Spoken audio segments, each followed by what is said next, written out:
Hey everybody, this is my 29-gallon miscellaneous tank, and about 24 hours ago I put a whole bunch of eggshells in this tank. Now if you didn't see the video, I'll put a card here attached to it if you want to watch it. If you don't want to bother to watch it, just suffice it to say that at the bottom of the tank I had a lot of eggshells. I had crushed them up. It was 4 eggshells. And then I did a big water change, and when the water was at its lowest level, I sprinkled the eggshells in a thick white line. Could have been the white line on the edge of a sports ball stadium. And here it is, less than 24 hours, and I even said then that I wasn't going to worry about mixing it up or trying to work it into the substrate because it would work its way down in there in no time at all. And within a few days, we probably wouldn't even be seeing any of it. And here we are, less than 24 hours, and you can barely see any eggshells, just those little flecks of white here and there. The only spot where it's still significant is right there. But again, in time, the loaches will root around, and the fish will dart and dash, and the little flip of their tail and the current and the flow of the water will just work all these little bits and pieces down between the gravel. Now, the substrate in this tank is inert.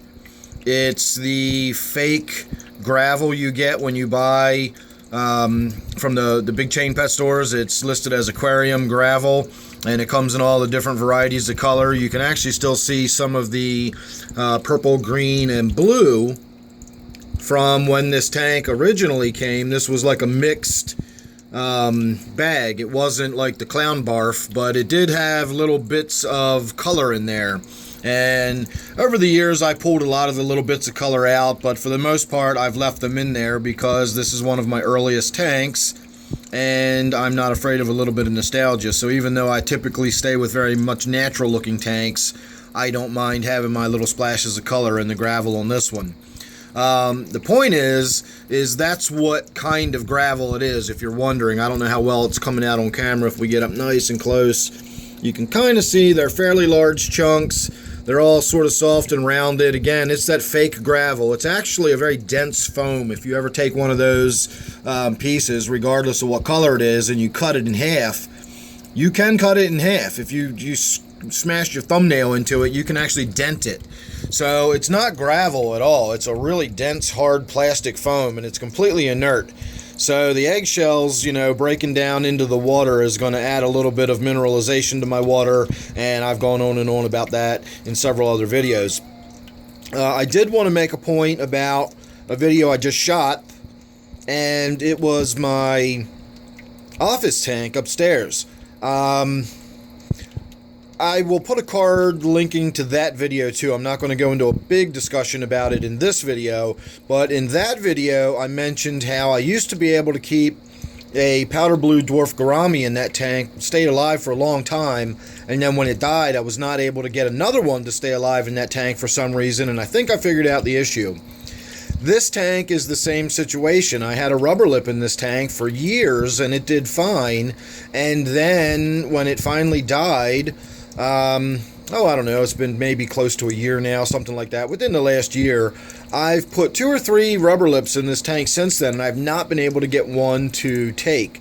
And I think it's got to do with the lack of minerals in my water, and that's what the eggshells are all about. So it's just kind of struck me as interesting. I hadn't even thought about that with this tank when I was shooting the video upstairs about the office tank and why my powder blues were not surviving in that tank. And I think the same reason could be attributed to why I can't get the rubber lips to survive in this tank. So now that I've got some eggshell in there, I'm hoping that the clown pleco that I have in quarantine right now will do okay when I move it to this tank. That's a big chunk of high-carry algae wafer, if you're wondering what that is that all those fish are going crazy about. I've never met a fish yet that doesn't like high-carry algae wafers. I've even got like predatory fish like my gudgeon likes those algae wafers and will gobble them up. So you can't really go wrong with them. In fact, I'll put a link down below to them if you're interested in getting them. I buy them by bulk. I buy a kilo at a time, and while it's kind of a whack of money all at once, it's about 45 bucks. But when you look at it ounce for ounce, it's a huge savings in money versus buying the small bags of them. And when you've got as many fish as I do, simply buying a kilo of them, which is 2.2 pounds for us Americans, they last me for several months, and I only have to do that a couple of times a year, so it's worth it. And again, check below for that link if you want to buy a big old bag of them from Amazon. You'll get it really cheap when you break it down ounce for ounce. So there you go. The main course of this video, or the main topic of this video, was supposed to be how rapidly those eggshells have already worked their way down into the substrate. It's been about 24 hours and they're almost gone, so I don't have to worry about doing anything in there, and within another day or two we're not going to see any more eggshells at all. So go ahead and make sure you're subscribed. That way you won't miss anything I've got coming up. You never know what it's going to be with me. It's a little this, that, or the other thing. So don't forget, this one here is my 29-gallon miscellaneous tank. I got plenty of other ones. You don't want to miss anything. So thanks again for watching this one. I'll see you real soon in the next one.